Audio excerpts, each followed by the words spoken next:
അസ്സലാത്തു വസ്സലാമു അലാ റസൂലിഹിൽ അമീൻ വഅലാ അലിഹി വസഹ്ബിഹി അജ്മഈൻ അമ്മാ ബഅദ്. പ്രൊഫൈസിൽ നമ്മുടെ ജീവിതവുമായി ബന്ധപ്പെട്ട ആരോഗ്യം, ഹെൽത്ത്, എക്സസൈസ് എല്ലാം, ഫൈനാൻസ്, ഇങ്ങനെ ഒരുപാട് കാര്യങ്ങൾ നമ്മൾ ഡിസ്കസ് ചെയ്തു. നമ്മളിനി എഡ്യൂക്കേഷനുമായി ബന്ധപ്പെട്ട, എസ്പെഷ്യലി ഇവിടെ ഇരിക്കുന്ന ആളുകളുടെ, ഇപ്പോൾ കിൻഡർ ഗാർട്ടൻ മുതൽ ഡിഗ്രിക്ക് വരെ പഠിക്കുന്നവരായിട്ടുള്ള സ്റ്റുഡൻസ് ഉള്ള ആളുകളാണ് ഈ ഒരു പ്രൊഫൈസിൻ്റെ വെന്യൂവിൽ ഇരിക്കുന്നത്. അപ്പോൾ ആ ഒരു മേഖലകളെക്കുറിച്ചുള്ള ഒരു ഓപ്പൺ ഡിസ്കഷനാണ് ഉദ്ദേശിക്കുന്നത്. ഈ ഡിസ്കഷൻ്റെ ഫോർമാറ്റ് ഞാൻ ആദ്യം തന്നെ പറയാം.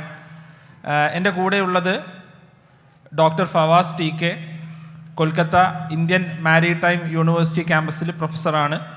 NIT കാലിക്കറ്റിൽ നിന്ന് PhD നേടിയിട്ടുള്ള ഒരാളാണ്. അതോടൊപ്പം തന്നെ എഡ്യൂക്കേഷനുമായി ബന്ധപ്പെട്ട ഒരുപാട് ഗൈഡൻസ് ടോക്സ് എല്ലാം ഡോക്ടർ ഫവാസ് നടത്താറുണ്ട്. അപ്പോൾ നമ്മുടെ ഈ ഒരു ഡിസ്കഷൻ ഇൻഷാ അല്ലാഹ് ഞങ്ങൾ തുടങ്ങി വെക്കും. അതോടൊപ്പം ഓഡിയൻസിന് ഇതിന് വളരെ സജീവമായിട്ട് ഇടപെടാനുള്ള സാഹചര്യങ്ങളുണ്ട്. നിങ്ങൾ എന്ത് ചെയ്താൽ മതി, ഏതെങ്കിലും പോയിന്റിൽ നിങ്ങൾക്ക് ചോദ്യങ്ങൾ, പരമാവധി നിങ്ങളുടെ ചോദ്യങ്ങൾക്ക് കഴിയുന്ന രീതിയിൽ ഉത്തരം പറയുക, അതൊരു ഡിസ്കഷൻ പോയിന്റ് ആക്കുക എന്നുള്ളതാണ് ഈ ഒരു ചർച്ചയിൽ ഉദ്ദേശിക്കുന്നത്. നിങ്ങൾക്ക് ചോദ്യങ്ങൾ ഉണ്ടെങ്കിൽ ഒന്ന് കൈ ഉയർത്തിയാൽ, അല്ലെങ്കിൽ നിങ്ങളൊന്ന് എണീറ്റ് നിന്നാൽ മൈക്ക് നിങ്ങളുടെ അടുത്തോട്ട് വോളണ്ടിയേഴ്സ് എത്തിക്കും. അപ്പോൾ ഏത് സമയത്ത് നിങ്ങൾക്ക് ചോദ്യങ്ങൾ ചോദിക്കാം. ഇത് വളരെ ഇൻഫോർമൽ ആയിട്ടുള്ളൊരു ഡിസ്കഷനാണ്. ഞങ്ങൾ എന്തെങ്കിലും പറഞ്ഞു തീരാൻ വേണ്ടി നിങ്ങൾക്ക് കാത്തിക്കേണ്ട ആവശ്യമില്ല. നിങ്ങൾക്ക് ഏത് സമയത്തും ഇടപെടാവുന്നതാണ്. അപ്പോൾ ഇൻഷാ അല്ലാഹ് നമുക്ക് തുടങ്ങാം. ആദ്യം ഞാൻ ഈ ഡിസ്കഷന് ഞാൻ തുടക്കുകയാണ്. ഞാൻ ഫവാസ് സാറോട് ഒരു ചോദ്യം ചോദിച്ചാൽ ഞാൻ തുടക്കുകയാണ്. നിങ്ങൾക്ക് നേരെ ചോദ്യങ്ങളിലോട്ട് കിടക്കാം. എൻ്റെ ചോദ്യം ഇതാണ്. ഇപ്പോൾ പാരൻസ് ആൻഡ് സ്റ്റുഡൻസ് ഇപ്പോൾ ഒരു കോഴ്സ് സെലക്ട് ചെയ്യുമ്പോൾ, അതിനൊരു സ്കൂളാവട്ടെ കോളേജ് ആവട്ടെ, ഇതൊക്കെ ചൂസ് ചെയ്യുന്ന സമയത്ത് പാരൻസും സ്റ്റുഡൻസും തമ്മിൽ എന്തുണ്ട്, ഒരു നല്ലൊരു ഡിസ്കഷൻ പലപ്പോഴും നടക്കേണ്ടതുണ്ട്. അത് നടക്കാത്തതിൻ്റെ പല പ്രശ്നങ്ങളും പരിക്കുകളൊക്കെ നമ്മൾ കാണാറുണ്ട്. ഇപ്പോൾ ഫോർ എക്സാമ്പിൾ, സ്റ്റുഡൻ്റ് ഒരു കോഴ്സ് വിചാരിക്കുന്നുണ്ടാവും. അത് ചിലപ്പോൾ ആ പാരൻറ്റിൻ്റെ ഫൈനാൻഷ്യൽ എബിലിറ്റിക്ക് സൂട്ടബിൾ ആയിക്കൊള്ളുന്നില്ല. പാരൻസ് ചിലപ്പോൾ കുറച്ച് ട്രഡീഷണലായി ഒരു സേഫ്റ്റി അല്ലെങ്കിൽ അങ്ങനെ ചിന്തിക്കുന്ന ആൾക്കാരായിരിക്കും. സ്റ്റുഡൻസ് ചിലപ്പോൾ കുറച്ചും കൂടി ന്യൂ ഏജ് കാര്യങ്ങൾ ചിന്തിക്കുന്നതായിരിക്കും. അപ്പോൾ ഇതിനെ എങ്ങനെയാണ് നമ്മൾ അഡ്രസ്സ് ചെയ്യേണ്ടത്? ഇപ്പോൾ ഫാസ്ക മക്കൾ കോളേജുകളിൽ, കേരളത്തിലെ വ്യത്യസ്തങ്ങളായിട്ടുള്ള കോളേജുകളിൽ, നല്ല കോളേജുകളിൽ പഠിക്കുന്നുണ്ട്. എങ്ങനെയാണ് ഇതിനൊന്ന് ആസ് പാരൻ്റ് നമ്മൾ ഓവർകം ചെയ്യേണ്ടത്? ആണല്ലേ. അസ്സലാമു അലൈക്കും. അൽഹംദുലില്ലാഹി വസ്സലാത്തു വസ്സലാമു അലാ റസൂലില്ലാഹ്. നേരത്തെ പറഞ്ഞതുപോലെ ഇതിൽ നമ്മളുടെ ഓഡിയൻസിൽ നല്ലൊരു ശതമാനം ആളുകൾ പാരൻസാണ്. കുട്ടികൾ ഇപ്പം ടീൻ സ്പേസിലൊക്കെ പങ്കെടുക്കുന്ന ഒരുപാട് കുട്ടികൾ പലർക്കും ഉണ്ടാവും. ഇത് ഒരു യഥാർത്ഥത്തിൽ നമ്മളുടെ ഈ കരിയർ സെലക്ട് ചെയ്യുക എന്നുള്ളത് വളരെ ഡിഫിക്കൽട്ടായിട്ടുള്ള ഒരു, പലപ്പോഴും പാരൻസിനെ സംബന്ധിച്ചിടത്തോളം വളരെ ഡിഫിക്കൽട്ടായിട്ടുള്ള ഒരു സമയമാണത്. കാരണം കുട്ടികൾ ചിന്തിക്കുന്ന അതേ സ്പീഡിൽ പലപ്പോഴും ചിന്തിച്ചെത്താനോ അല്ലെങ്കിൽ തിരഞ്ഞെത്താനോ ഒന്നും ചിലപ്പോൾ നമുക്ക് സാധിക്കില്ല. അപ്പം അങ്ങനെയുള്ള ചില സാഹചര്യങ്ങളൊക്കെ ഉണ്ട്. അപ്പം ഞാനൊരു പെട്ടെന്ന് ജസ്റ്റ് നമ്മളൊരു ഇൻഫോർമൽ ആയതുകൊണ്ട് ഒന്ന് രണ്ട് എക്സാമ്പിൾ പറയാം. അപ്പോൾ എൻ്റെ ഒരു പഴയ ഒരു പ്രീ ഡിഗ്രി സഹപാഠി ഇതേപോലെ വിളിച്ചിട്ട്, അവന് ഇനി ആസ്ട്രോഫിസിക്സ് പഠിക്കാനാണ് പോകുന്നത്. അപ്പം ഞാൻ ഇതന്നെ ആദ്യമായിട്ടാണ് കേൾക്കുന്നത്. അപ്പോൾ അവൻ പറയുന്നത് ഒന്നും എനിക്ക് മനസ്സിലാണില്ല. അപ്പോൾ എന്തെങ്കിലും ഒന്ന് സംസാരിച്ച് വെക്കുമോ, അവൻ എന്തെങ്കിലും ഒരു നല്ല കോഴ്സിലേക്ക് ഒന്ന് സംസാരിച്ചിട്ട് എന്ത് ചെയ്യണം, അവൻ്റെ ആ ഒരു വാശി ഒന്ന് മാറ്റിയെടുക്കണം എന്ന് പറഞ്ഞ് വിളിച്ച്. അപ്പോൾ ഞാൻ അവനോട് ചോദിച്ചു, എന്താണ് നിൻ്റെ ഒരു താല്പര്യം, അല്ലെങ്കിൽ നീ എന്താണ്? അപ്പോൾ അവന് അതിനെക്കുറിച്ച് ഇന്ത്യയിൽ എവിടേക്കാണ് പഠിക്കാനുള്ള സാധ്യതകൾ, ഗവൺമെൻറ് ലെവലിൽ എവിടേക്കാണ് പഠിക്കാൻ സാധ്യതകൾ, അതുപോലെ തന്നെ വിദേശ സർവകലാശാലകളിലൊക്കെ തന്നെ എവിടെയാണ് പഠിക്കാനുള്ള സാധ്യത, ഈ സാധനങ്ങളെല്ലാം അവനെല്ലാം പഠിച്ചു കഴിഞ്ഞിട്ടുണ്ട്. അപ്പം ഞാൻ പിന്നെ പാരൻറ്റിനോട് പറഞ്ഞ് ഇതിനെക്കുറിച്ച് എല്ലാം നല്ലൊരു ധാരണ ഉണ്ട്. ഇനി നമ്മളതിൽ ഒരു കോഴ്സ് സെലക്ട് ചെയ്യുമ്പോൾ ആ സ്ഥാപനം, അല്ലെങ്കിൽ നമുക്കുടെ സാമ്പത്തികം, അല്ലെങ്കിൽ അവിടുത്തെ ഒരു സാഹചര്യങ്ങൾ, നമുക്കൊരു ധാർമ്മികമായിട്ടൊക്കെ തന്നെ നിലനിർത്താൻ പറ്റുന്ന ഒരു എൻവയോൺമെൻ്റ് ഉണ്ടോ, അങ്ങനെയൊക്കെയുള്ള ഒരു പാരൻ്റൽ ലെവലിലുള്ള ഒരു ഫൈൻ ട്യൂണിങ്, അതാണ് ഇനി യഥാർത്ഥത്തിൽ എന്ത് ചെയ്യേണ്ടത്, വേണ്ടത്. അതിനൊന്ന് സപ്പോർട്ട് ചെയ്ത് കൊടുക്കുകയും അവൻ കണ്ടുപിടിച്ച കാര്യങ്ങൾ അപ്രീഷിയേറ്റ് ചെയ്യുകയും ചെയ്യുക എന്നുള്ള അതാണ് ഒരു പാരൻ്റ് എന്നുള്ള നിലയ്ക്ക് നമ്മൾ എടുക്കേണ്ട ഒരു സ്ട്രാറ്റജി എന്നുള്ളതാണ് അന്ന് സൂചിപ്പിച്ചത്. രണ്ടാമത് നമ്മൾ പറഞ്ഞത് ഒരു സാമ്പത്തികമായിട്ടുള്ളൊരു കാര്യം. അപ്പം നമ്മൾ ഇതിൽ കുട്ടികൾക്ക് ഒരുപാട് കോഴ്സുകളെ കുറിച്ചൊക്കെ ഇപ്പം ചിന്തിക്കാം. ഇപ്പം കുട്ടികൾ പിന്നെ ഏറ്റവും ഇപ്പം നമ്മൾ പൈലറ്റ് ആവണം എന്നുള്ളതൊക്കെ ഇപ്പോൾ കുട്ടികളെല്ലാവരും പറയും. അപ്പം നല്ല ആഗ്രഹമൊക്കെ തന്നെയാണ്. പക്ഷേ നമ്മളുടെ ഒരു സാമ്പത്തിക സാഹചര്യങ്ങളെക്കുറിച്ചും കുട്ടികൾക്കൊരു ബോധം ഉണ്ടാവണം. നമ്മളൊരു ഡിസ്കഷനിൽ നമുക്ക് ഒരു വർഷത്തിൽ നമുക്ക് ഇത്രയൊക്കെ തന്നെ സ്പെൻഡ് ചെയ്യാൻ പറ്റും.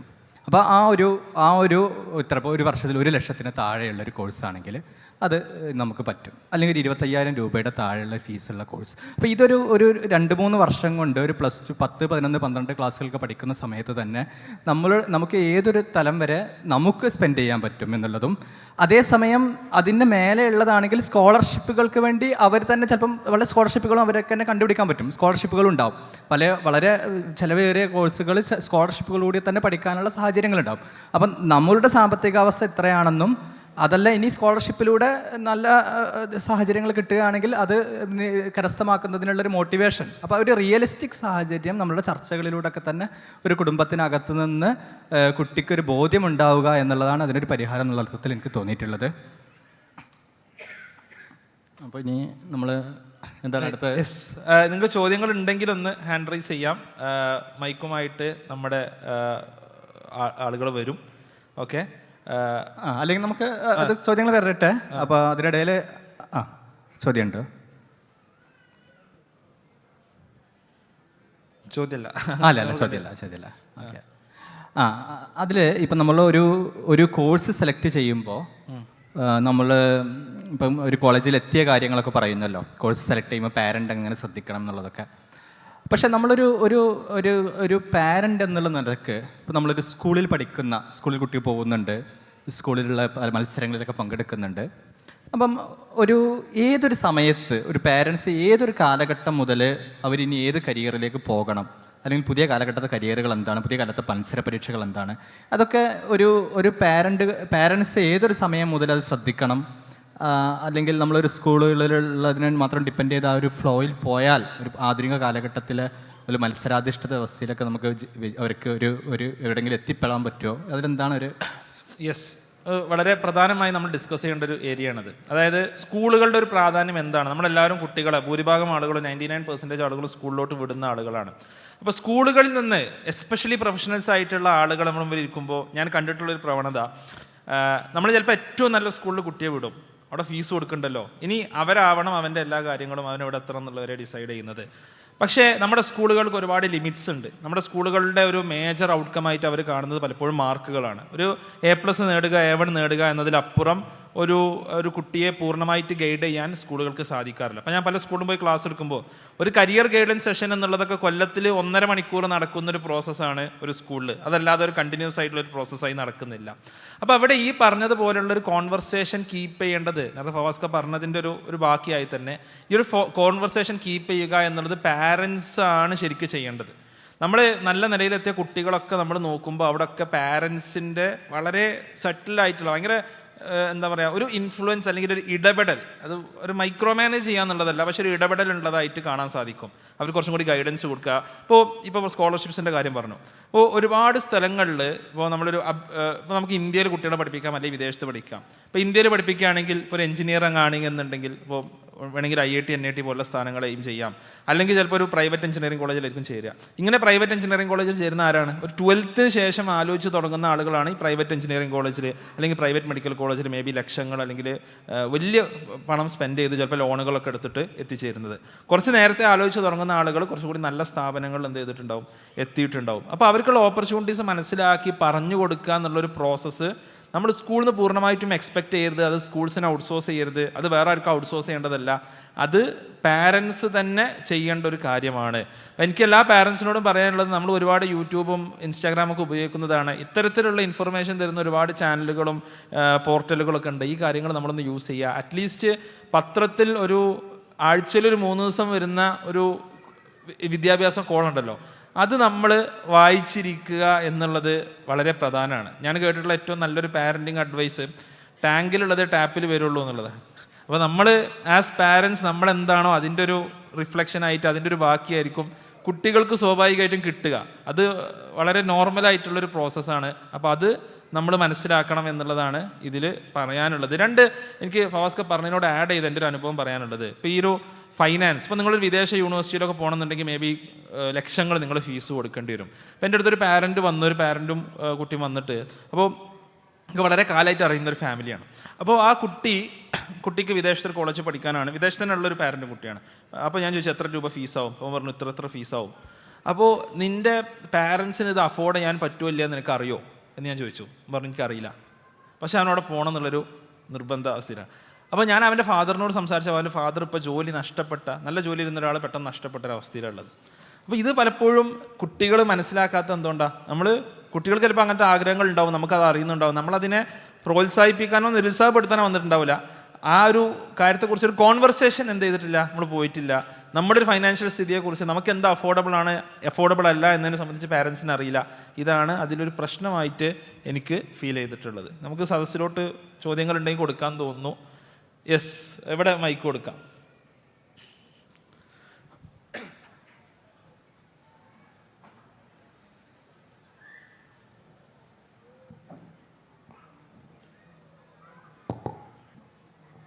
അസ്സലാമു അലൈക്കും വറഹ്മത്തുള്ളാഹി വബറകാതുഹു. നമ്മൾ പല കൗൺസിലിലും കേൾക്കാറുണ്ട്, ഒരു രക്ഷിതാവിൻ്റെ സാമ്പത്തികാവസ്ഥ മക്കൾ അറിഞ്ഞിരിക്കണമെന്നൊക്കെ. അപ്പോൾ ഇപ്പോൾ നിങ്ങൾ പറഞ്ഞോടത്ത് നിർത്തിയോടെ തുടങ്ങുകയാണെങ്കിൽ, ഇപ്പോൾ ഒരു ബഹിരാകാശ ഗവേഷകനാകണം അല്ലെങ്കിൽ ഒരു പൈലറ്റ് ആവണം എന്നൊക്കെ ആഗ്രഹമുള്ള ഒരു കുട്ടി, അത്തരം കോഴ്സുകൾ പഠിക്കണം ഒക്കെ ആഗ്രഹിക്കുന്ന ഒരു കുട്ടി, അവർ സ്വന്തം രക്ഷിതാവിൻ്റെ സാമ്പത്തിക ശേഷി അറിഞ്ഞാൽ ആ ആഗ്രഹത്തിന് എന്താ പറയുക, ഭംഗലേൽപ്പിക്കുമോ? അതല്ല, ആ കുട്ടിക്ക് വിചാരിക്കേണ്ട ഉപ്പാക്ക് ഇങ്ങനത്തെ ഒരു കോഴ്സ് ചെയ്യാനുള്ള സാമ്പത്തിക ശേഷി പണിയെടുത്തില്ല എന്നറിയുമ്പോൾ, അപ്പോൾ അത്തരം കുട്ടികൾ നമ്മൾക്ക് എങ്ങനെ മാനേജ് ചെയ്യാം എന്നതാണ് എൻ്റെ ചോദ്യം. ഞാനൊരു എക്സാമ്പിൾ പറയാം. അതായത് ഈ ഒരുവിധം കോഴ്സുകൾ അല്ലെങ്കിൽ ഒരുവിധ ആഗ്രഹങ്ങളൊക്കെ വലിയ ഫൈനാൻഷ്യൽ ബാധ്യത ഇല്ലാതെ നമുക്ക് ചെയ്യാവുന്ന ഓപ്പർച്യൂണിറ്റീസ് ഉണ്ട് എന്നുള്ളതാണ്. ഇപ്പോൾ നിങ്ങൾ പൈലറ്റ് ആവുക എന്നുള്ളത് പറഞ്ഞു. അപ്പോൾ പൈലറ്റ് ആവുക എന്നുള്ളത് ഇൻ ജനറൽ പല കാറ്റഗറിയിൽ വരും. ഇപ്പോൾ നിങ്ങളൊരു എയർഫോഴ്സ് പോയി പൈലറ്റ് ആവുകയാണെന്നുണ്ടെങ്കിൽ നിങ്ങൾക്ക് ഓൾമോസ്റ്റ് ഫ്രീ ഓഫ് കോസ്റ്റിൽ നിങ്ങൾക്ക് പൈലറ്റ് ആവാൻ പറ്റും. ഓക്കെ. രണ്ടാമത്തെ, നിങ്ങളൊരു ഗവൺമെൻറ് റിലേറ്റഡ് DGCA അതായത് ഡയറക്ടർ ജനറൽ ഓഫ് സിവിൽ ഏവിയേഷൻ്റെ കീഴിലുള്ള സ്ഥാപനങ്ങൾ പോവുകയാണെങ്കിൽ മേ ബി ഒരു 40 to 50 lakhs നിങ്ങൾക്ക് പൈലറ്റ് ആവാൻ പറ്റും. എന്നാൽ അതിനപ്പുറം ഒരു പ്രൈവറ്റ് എയർലൈൻ്റെ കോഴ്സൊക്കെ എടുക്കുകയാണെങ്കിൽ 1 crore പ്ലസ് എന്ത് ചെയ്യേണ്ടി വരും, സ്പെൻഡ് ചെയ്യേണ്ടി വരും. ഈ ഓപ്പർച്യൂണിറ്റീസിനെ കുറിച്ച് പാരൻറ്റും അവെയറും കുട്ടികളും നേരത്തെ അവെയർ ആണെങ്കിൽ എന്ത് ചെയ്യാൻ പറ്റും, നമുക്ക് അതിനു വേണ്ടി പ്ലാൻ ചെയ്യാൻ പറ്റും. ഈ പ്ലാനിങ് ആണ് നമ്മളെ സംബന്ധിച്ചിടത്തോളം വേണ്ടതെന്നുള്ളത്. ഇപ്പോൾ ബഹിരാകാശ ഗവേഷകൻ, നിങ്ങൾ പറഞ്ഞ അടുത്തൊരു എക്സാമ്പിൾ എടുക്കുക. ഇപ്പോൾ ബഹിരാകാശ ഗവേഷണം എന്നുള്ളത് ഇപ്പോൾ തിരുവനന്തപുരത്ത് IIST എന്ന് പറഞ്ഞൊരു സ്ഥാപനമുണ്ട്, Indian institute of space science and technology. അപ്പോൾ അത് ISROയുടെ കീഴിലുള്ള സ്ഥാപനമാണ്. അപ്പോൾ എൻ്റെ സുഹൃത്തുക്കളൊക്കെ അവിടെ പഠിച്ച് അവിടെ തന്നെ സയൻറ്റിസ്റ്റായി വർക്ക് ചെയ്യുന്നവരുണ്ട്. ഇവിടെ ഓൾമോസ്റ്റ് ഫ്രീ ഓഫ് കോസ്റ്റിൽ കുട്ടികൾക്ക് പഠിക്കാൻ പറ്റും. അവർ ആ JEE പരീക്ഷ പ്രിപ്പയർ ചെയ്ത് എഴുതി കഴിഞ്ഞാൽ അവർക്ക് ISROയിൽ തന്നെ ജോലിയും അവരെന്ത് ചെയ്യുന്നുണ്ട്, അത്യാവശ്യം നല്ല അക്കാഡമിക് റെക്കോർഡുള്ളവർക്ക് അവർ നൽകുന്നുണ്ട്, അല്ലേ? അപ്പോൾ ഈ പറഞ്ഞതുപോലെ ഇത് പലപ്പോഴും പ്രശ്നം വരുന്നപ്പോഴാണ് ആ ഒരു 12th ശേഷം നമ്മൾ എന്ത് ചെയ്യണം എന്ന് ആലോചിക്കുന്നു. അപ്പോൾ ഇന്നൊന്നും ഓപ്പർച്യൂണിറ്റീസ് ഉള്ളത്, അപ്പോൾ ചിലപ്പോൾ പല പരീക്ഷ എഴുതിയിട്ടുണ്ടാവില്ല, നമ്മുടെ മുമ്പുള്ള ഓപ്പർച്യൂണിറ്റീസ് വളരെ കുറവായിരിക്കും. എന്നാൽ നേരത്തെ നമ്മൾ പ്ലാൻ ചെയ്ത് തുടങ്ങിയാൽ നമ്മുടെ മുമ്പിൽ കുറേ അധികം ഓപ്പർച്യൂണിറ്റീസ് ഉണ്ടാവും. അത് ഇന്ത്യയിലും വിദേശത്തും ഒക്കെ ഉണ്ടാവും. ഇനിയിപ്പോൾ ഏതെങ്കിലും കോഴ്സ് ഇപ്പോൾ വിദേശത്ത് പോകണം, ഇപ്പോൾ വിദേശത്ത് ഇപ്പോൾ ഫോർ എക്സാമ്പിൾ യൂറോപ്പ് പോലത്തെ ഒരു സ്ഥലത്ത് നമ്മൾ UG നല്ല യൂണിവേഴ്സിറ്റി പഠിക്കണമെന്നുണ്ടെങ്കിൽ ഒരുപാട് കോസ്റ്റ്ലിയാണ്. എന്നാൽ PGക്ക് പോവുകയാണെങ്കിൽ ഇറാസ്മസ് മുണ്ടസ് പോലുള്ള സ്കോളർഷിപ്സ് ഉണ്ട്, കംപ്ലീറ്റ്ലി ഫ്രീ ആയിട്ട് ഫണ്ടഡ് ആയിട്ട് ഒരുപാട് മലയാളി സ്റ്റുഡൻസിനെ പഠിക്കുന്നുണ്ട്. ഇവിടെ ഒരു പ്ലാനിങ് ആണ് വേണ്ടത്. പാരൻസിനും സ്റ്റുഡൻസിനും കുറച്ച് നേരത്തെ ഇത് തിരിച്ചറിഞ്ഞുള്ള ഒരു പ്ലാനിങ്, നേരത്തെ ഫവാസ്ക പറഞ്ഞ പോലെ ആ കോൺവെർസേഷൻ ഒന്ന് സ്റ്റാർട്ട് ചെയ്തിട്ട് ഒരു പ്ലാനിങ് ഉണ്ട് എന്നുണ്ടെങ്കിൽ നമുക്ക് ഇത് ഫേസ് ചെയ്യാൻ പറ്റും എന്നുള്ളത്, നമുക്ക് കൂടുതൽ ഓപ്പർച്യൂണിറ്റീസ് ഉണ്ടാവും എന്നുള്ളതാണ് എൻ്റെ ഒരു പെർസ്പെക്റ്റീവ്. ഇതിൽ ഒരു കാര്യം ആഡ് ചെയ്യാനല്ലോ, ഇപ്പം JEEയുടെ കാര്യം പറഞ്ഞല്ലോ. ഇപ്പം നമുക്ക് ഒരുവിധം എഞ്ചിനീയറിംഗ് ടൈപ്പ് ഓഫ് ജോബ്സിനൊക്കെ തന്നെ ഏതെങ്കിലും ബേസിക് എഞ്ചിനീയറിംഗ്, ഇപ്പം ഏവിയോണിക്സിക്ക് പോവുകയാണെങ്കിലും അതുപോലെയുള്ള ബഹിരാകാശ രംഗത്തേക്കൊക്കെ പോകാനൊക്കെ ഇപ്പം മെക്കാനിക്കൽ എഞ്ചിനീയറിങ്, അതുപോലെ ഇലക്ട്രിക്കൽ എഞ്ചിനീയറിങ്, അത് കഴിഞ്ഞ് അല്ലെങ്കിൽ ഇലക്ട്രോണിക്സ് എഞ്ചിനീയറിംഗ് ഒക്കെ കഴിഞ്ഞിട്ട് ഓരോരോ സ്പെഷ്യലൈസേഷൻ, ഇപ്പോൾ IISTയിലൊക്കെ ഏവിയോണിക്സിലൊക്കെ കോഴ്സുകളുണ്ട്. അപ്പം നോർമലി അവർ ഒരു ഗവൺമെൻറ് ഫണ്ടഡ് ഇൻസ്റ്റിറ്റ്യൂഷനിൽ പഠിക്കുകയാണെങ്കിൽ അവർക്ക് എന്ത് ചെയ്യാൻ പറ്റും, കുറഞ്ഞ ഫീസിൽ പഠിക്കാൻ പറ്റും. പക്ഷേ ഇപ്പോൾ IITയുടെയും NITയുടെയും ഫീസ് സ്ട്രക്ചർ തന്നെ പൊതുവെ അധികമാണ്. പണ്ടൊക്കെ 10 വർഷം മുമ്പൊക്കെ ഒരു സംസ്ഥാനം 10,000 ആയിരുന്നു, അപ്പോൾ അത് 62,500 ആണ്. അതായത് 1.25 ലക്ഷം രൂപ NIT IIT സിസ്റ്റത്തിൽ പഠിക്കാനിപ്പം വേണം. പക്ഷേ അവിടെ സാമ്പത്തികമായിട്ട് പിന്നോക്കം നിൽക്കുന്നവർക്കുള്ള ഒരു ഡിഫറൻഷ്യൽ ഫീസ് സ്ട്രക്ചറാണ്. അത് 5 lakhിൻ്റെ എബോവ് ആനുവൽ ഇൻകം ആണെങ്കിലാണ് ഈ 1.25 ലക്ഷം. 1 lakh to 5 lakh ആണെങ്കിൽ 20,000 പെർ സെമസ്റ്ററും 1 lakhിൻ്റെ താഴെ ആനുവൽ ഇൻകം വില്ലേജ് ഓഫീസറിൽ നിന്ന് കിട്ടുന്ന ആളുകളെ സംബന്ധിച്ചിടത്തോളം ആ ട്യൂഷൻ ഫീ തന്നെ തീരെയില്ല. അപ്പം സാമ്പത്തികമായിട്ട് താഴ്ന്നു നിൽക്കുന്നവർക്കും പഠിക്കാവുന്ന സാഹചര്യങ്ങൾ ഇന്ത്യൻ ഗവൺമെൻറ് ഇൻസ്റ്റിറ്റ്യൂഷനുകളിൽ നിലനിൽക്കുന്നുണ്ട്. ഒരു സംശയമുണ്ട്. ഇപ്പോൾ പറഞ്ഞല്ലോ നമ്മൾ നേരത്തെ പ്ലാൻ ചെയ്യണമെന്ന്. അപ്പോൾ ഏത് വർഷം ഏത് ക്ലാസ് മുതലാണ് പ്ലാനിങ് സ്റ്റാർട്ട് ചെയ്യേണ്ടത്? ഇപ്പോഴത്തെ പല കുട്ടികൾക്കും ഒരു ബോധവുമില്ല. അവർ പിന്നെ പാരൻസാണ് ഡിസൈഡ് ചെയ്യുന്നത് അവരെങ്ങോട്ട് പോകണം എന്നുള്ളതോ, അല്ലെങ്കിൽ അവരോട് ചോദിച്ചാൽ അവർക്കൊരു പ്ലാനിങ്ങും ഇല്ല. ഐ മീൻ ഉള്ള കുട്ടികളുണ്ട്, പക്ഷേ മാക്സിമം. അപ്പോൾ അതിന് എന്താണ് ചെയ്യേണ്ടത്? പാരൻസ് ആയിട്ട് നമ്മൾ എന്താ ചെയ്യേണ്ടത്? യെസ്, ഇപ്പോൾ ഈ പ്ലാനിങ് എന്നുള്ളത് നമ്മളിതിനെക്കുറിച്ച് മനസ്സിലാക്കേണ്ടത് ഇപ്പോൾ ഈ കരിയേഴ്സ് അല്ലെങ്കിൽ കോഴ്സസ് എന്നുള്ളത് ഇങ്ങനെ എവർ ചേഞ്ചിങ് ആണ്. എസ്പെഷ്യലി ഇപ്പോൾ ഒരു ഒക്കെ വരുന്നൊരു സമയത്ത് പുതിയ കോഴ്സസ് വരുന്നു, പുതിയ കോളേജസ് വരുന്നു, പുതിയ കൈൻഡ് ഓഫ് അപ്സ്കില്ലിങ് വരുന്നു. ഇതിങ്ങനെ മാറിക്കൊണ്ടേയിരിക്കും. അപ്പോൾ നമ്മളെല്ലാത്തിനും റെഡി ആവുക, ഈ പറഞ്ഞ ആപ്റ്റിറ്റ്യൂഡ് കണ്ടെത്തുക എന്നതിൻ്റെ കൂടെ തന്നെ നമ്മൾ റെഡി ആവുക എന്നുള്ളത് പ്രധാനമാണ്. ഇപ്പോൾ ഒരു കുട്ടിയെ സംബന്ധിച്ചിടത്തോളം അവൻ്റെ കഴിവുകൾ ഏറ്റവും നന്നായിട്ട് മനസ്സിലാവുന്നത് ആർക്കായിരിക്കും? ആ പാരൻറ്റിന് തന്നെ ആയിരിക്കും. മേ ബി ആ കുട്ടിയേക്കാളും ബെറ്റർ ആയിട്ട് ഫസ്റ്റ് ലെവലിൽ ഒരു ചെറിയ കുട്ടിയെ ഗൈഡ് ചെയ്യാൻ ആർക്ക് സാധിക്കും? പാരൻറ്റിന് സാധിക്കും. അപ്പോൾ എവിടെ നമ്മൾ നോക്കുകയാണെന്നുണ്ടെങ്കിലും ഇപ്പോൾ ഒരു 12th-ലെത്തിയിട്ട് മേ ബി ഇപ്പോൾ ഒരു ഫോർ എക്സാമ്പിൾ JEE-ക്ക് പോകണം, അല്ലെങ്കിൽ നീറ്റിന് പോകണം, അല്ലെങ്കിൽ കൊമേഴ്സിലോട്ട് പോകണം. അപ്പം നമ്മൾ ആലോചിക്കുക എന്നുള്ളത് പലപ്പോഴും നമുക്ക് എന്തായിരിക്കും? നമുക്ക് ഡിഫിക്കൽട്ടായിരിക്കും. നേരെ മറിച്ച് നമ്മൾ റെഡി ആണെങ്കിലോ, റെഡി എന്ന് പറഞ്ഞാൽ ഇപ്പോൾ JEE-ക്ക് പോകുകയാണെങ്കിൽ അതിനുള്ള കാര്യങ്ങൾ റെഡിയാണ്. ഞാൻ കഴിഞ്ഞ മാസം UAE Mohamed bin Zayed university for AI എന്ന് പറഞ്ഞ യൂണിവേഴ്സിറ്റി പോയി. അപ്പോൾ അവിടെ അവർ AIക്ക് വേണ്ടിയുള്ളൊരു കോഴ്സ് അബുദാബി ഗവൺമെൻറ് കീഴിൽ നടത്തുകയാണ്. കോഴ്സ് ഫീ വരുന്നത് ഒരു വർഷം $45,000, അതായത് 40 ലക്ഷം രൂപ. 4 വർഷത്തോട്ട് 1.5 കോടി രൂപയിലധികം ഫീസ് കൊടുക്കണം. പക്ഷേ അവിടെ പഠിക്കുന്ന എല്ലാ സ്റ്റുഡൻസിനെയും അബുദാബി ഗവൺമെൻറ് ഫ്രീ ആയിട്ടാണ് പഠിപ്പിക്കുന്നത്. ഓക്കെ, അപ്പോൾ ഫ്രീ ആയിട്ട് പഠിപ്പിക്കുന്ന പറഞ്ഞാൽ 1.5 കോടി 2 കോടി രൂപയുടെ സ്കോളർഷിപ്പ് ഗവൺമെൻറ് അവർക്ക് നൽകുകയാണ്. ഇപ്പോൾ ഞാൻ അവിടെ ഒരു പെൺകുട്ടിയെ കണ്ടു, അഫ്സ എന്നാണ് കുട്ടിയുടെ പേര്. കാശ്മീരി ആയിട്ടുള്ളൊരു ഇന്ത്യക്കാരായിട്ടുള്ള പെൺകുട്ടി. അപ്പോൾ ഞാനോട് ചോദിച്ചു, എങ്ങനെയാണ് നീ ഇവിടെ എത്തിയത്? അപ്പോൾ പറഞ്ഞു, ഞാൻ INMO ഇന്ത്യൻ നാഷണൽ മാത്തമാറ്റിക്സ് ഒളിമ്പ്യാഡിൻ്റെ ട്രെയിനിങ് ക്യാമ്പിൽ പങ്കെടുത്തിരുന്നു. പിന്നെ ഒരു വേൾഡ് ഡിബേറ്റിംഗ് കോമ്പറ്റീഷനിൽ എന്തായിരുന്നു, ഞാൻ വിന്നറായിരുന്നു. എൻ്റെ സ്കൂളിനെ റെപ്രസെൻറ്റ് ചെയ്ത് പോയി. ഇതൊരു കോമ്പീറ്റൻസിയാണ്, ആ മാത്സിൻ്റെ ഒരു കോമ്പീറ്റൻസി. ആ മാത്സിൽ ആ കുട്ടിക്ക് കഴിവുണ്ടെന്ന് അറിഞ്ഞ് മേ ബി അവളുടെ പാരൻസും അല്ലെങ്കിൽ അവൾ ട്രെയിൻ ചെയ്തെടുത്തു. അതേപോലെ തന്നെ അവൾക്ക് ഡിബേറ്റിങ്ങിലുണ്ടെന്ന് പറഞ്ഞിട്ട് അവൾ ആ കോമ്പീറ്റൻസി ബിൽഡ് ചെയ്തെടുത്തു. എൻ്റെ ഒരു സുഹൃത്തിൻ്റെ മകൾ, അവൾക്ക് ഡോക്ടർ ആവണമെന്നിരുന്ന ആഗ്രഹം, ഖത്തറിലാണ്. അപ്പോൾ അത് കഴിഞ്ഞ് പക്ഷേ പാരാമെഡിക്കൽ പ്രോഗ്രാമാണ് കിട്ടിയത്. പക്ഷേ അവൾ സ്കൂളിൽ എക്സ്ട്രാ കരിക്കുലർ ആക്ടിവിറ്റി ഒക്കെ ഉണ്ടായതുകൊണ്ട് ഫുള്ളി ഫണ്ടഡ് ആയിട്ട് paramedical programme plus stipend 2000 dirhams stipend കിട്ടുന്ന രീതിയിലുള്ള പ്രോഗ്രാം കിട്ടി. അപ്പോൾ ഞാൻ പറഞ്ഞത് എന്താണെന്ന് വെച്ചാൽ ഇതൊക്കെ ഒരു പ്ലാനിങ് ആണ്. ഈ പ്ലാനിങ് എന്ന് പറയുന്നത്, ഈ റെഡിനെസ് എന്ന് പറയുന്നത് എന്താണ്? നമ്മൾ ചിലപ്പോൾ സ്കൂളിൽ അവർക്കുള്ള ഓപ്പർച്യൂണിറ്റീസ് കൊടുക്കുക, ഏതെങ്കിലും ഏരിയയിൽ അവർ എക്സൽ ചെയ്യുന്നുണ്ടെങ്കിൽ അതിൽ അവർ ഒന്നുകൂടി അപ്സ്കിൽ ചെയ്യുക. നമ്മൾ തന്നെ ഇപ്പോൾ മാത്സിൽ അടിപൊളിയാണെങ്കിൽ അതൊന്ന് ഉഷാറാക്കുക, പ്രസംഗത്തിൽ അടിപൊളിയാണെങ്കിൽ അത് ഉഷാറാക്കേണ്ട കാര്യങ്ങൾ നമ്മൾ ചെയ്യുക. അവരുടെ കഴിവുകൾ കണ്ടെത്തി നമ്മളിങ്ങനെ അത് ഒന്ന് എന്താ പറയുക മൂർച്ചപ്പെടുത്തി എടുക്കുക. സ്വാഭാവികമായിട്ട് അവർ ആ സ്ട്രീമിലെത്തും. അത് നമ്മൾ ഏത് ചെറിയ പ്രായം മുതലേ പേരൻസ് ചെയ്യേണ്ട ഒരു പ്രോസസ്സാണെന്നാണ് എനിക്ക് തോന്നിയിട്ടുള്ളൊരു കാര്യം. ഒരു കാര്യം ആഡ് ചെയ്യാനുള്ളത്, ഇപ്പോൾ ഈ 2 അനുഭവങ്ങൾ പറഞ്ഞല്ലോ, ഈ കുട്ടിക്ക് 2 മത്സരത്തിൽ സമ്മാനങ്ങൾ കിട്ടിയെന്ന് പറഞ്ഞല്ലോ.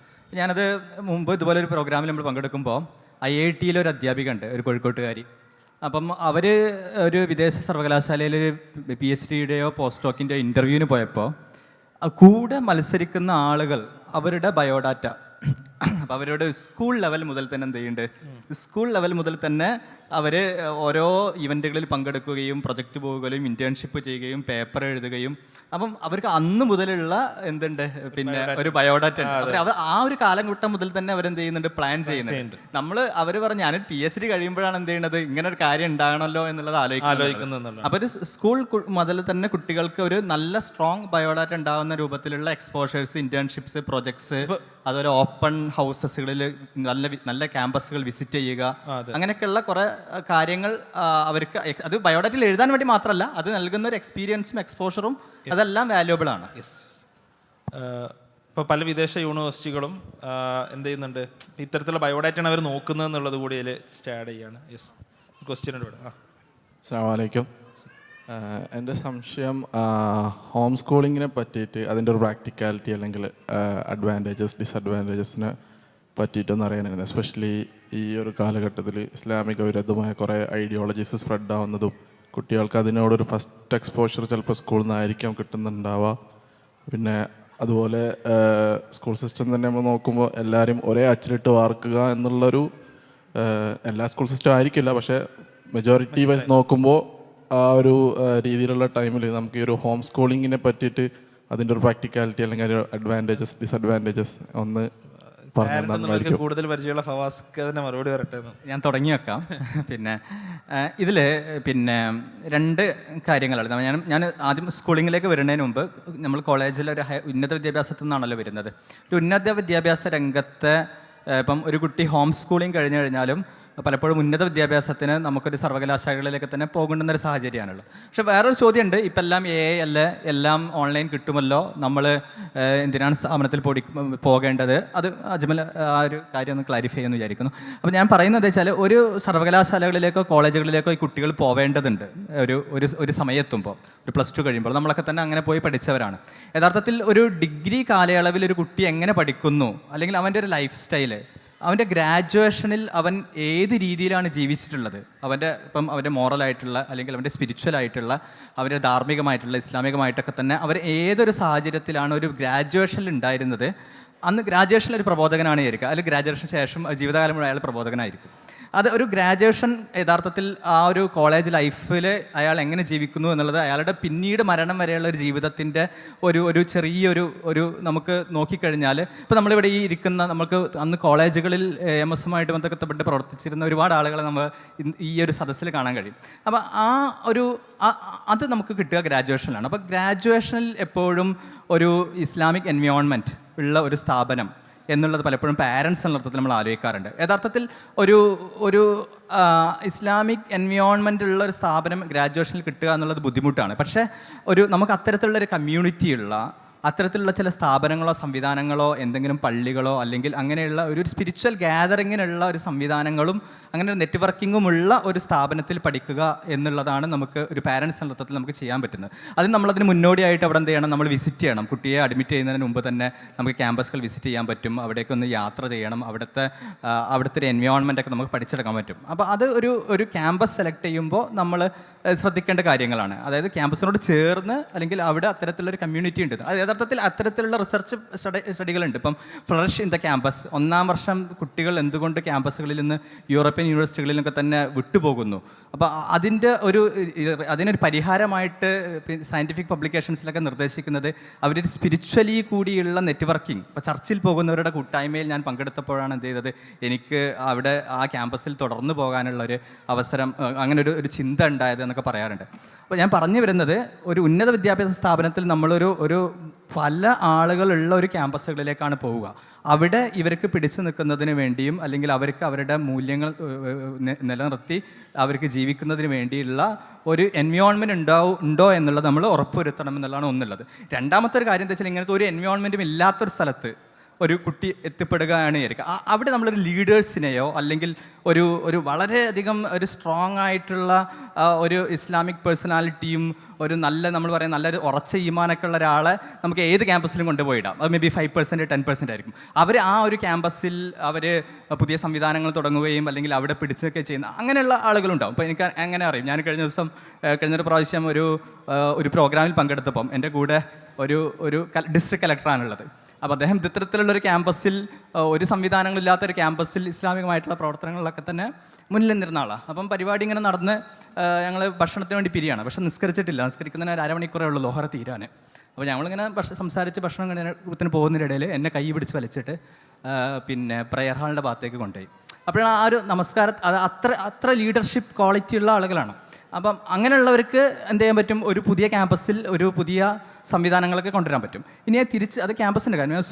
ഹോം സ്കൂളിലേക്ക് വരുമ്പോൾ അതിൽ ഇതുപോലെ പാരൻസിന് അത്രയധികം ഇൻവോൾവ്മെൻ്റ് ഉള്ള, അവർക്ക് അത്രയധികം സമയമുള്ള, കുട്ടികളായിട്ട് അത്രയധികം ഇൻറ്ററാക്ട് ചെയ്യാനും അവർക്ക് ഓരോ സോഷ്യൽ നെറ്റ്വർക്കിങ്ങിലും ഒക്കെ തന്നെ അതായത് ഇപ്പോൾ സ്കൂളിൽ 5 ദിവസം സ്കൂളിൽ പോകുന്നതിന് പകരം അത് വീട്ടിൽ നിന്ന് പഠിപ്പിക്കുകയും സ്കൂളിൽ നിന്ന് കിട്ടുന്ന എല്ലാ സോഷ്യൽ ഇൻറ്ററാക്ഷൻസും അതിനേക്കാളും കുറച്ച് അധികമായിട്ട് മറ്റു ക്ലബ്ബുകളിലും അല്ലെങ്കിൽ മറ്റു കമ്മ്യൂണിറ്റികളിലൊക്കെ തന്നെ, ഇപ്പോൾ ബേർഡ് വാച്ചിങ് അതുപോലെ പല കമ്മ്യൂണിറ്റികളിലൊക്കെ തന്നെ പോയി, അല്ലെങ്കിൽ സ്വിമ്മിങ്, അങ്ങനെയുള്ള പല കമ്മ്യൂണിറ്റികളിലും പോയി ഒരുപാട് സോഷ്യൽ എക്സ്പോഷർ കൊടുക്കുകയും ചെയ്യുന്ന വളരെ ടാലൻറ്റഡ് ആയിട്ടുള്ള ചില പാരൻസിന് മാത്രമാണ് അത് സക്സസ് ആവുള്ളൂ എന്നുള്ളതാണ് എനിക്കൊരു പേഴ്സണലി അത് ഫീൽ ചെയ്തിട്ടുള്ളത്. അജ്മൽ തന്നെ ഇടയിൽ ഇല്ല, ഇത് പറഞ്ഞതുപോലെ തന്നെ നമ്മൾ സ്കൂളുകളുടെ ലക്ഷ്യം പ്രധാനപ്പെട്ട സോഷ്യൽ ഇൻട്രാക്ഷൻസ് കൊടുക്കുക എന്നുള്ളതാണ്. അത് കൊടുക്കാനുള്ള സ്പേസസ് ഹോം സ്കൂളിംഗ് നടത്തി നന്നായി വിജയിച്ച ആൾക്കാരെയും പരാജയപ്പെട്ടവരെയും കണ്ടിട്ടുണ്ട്.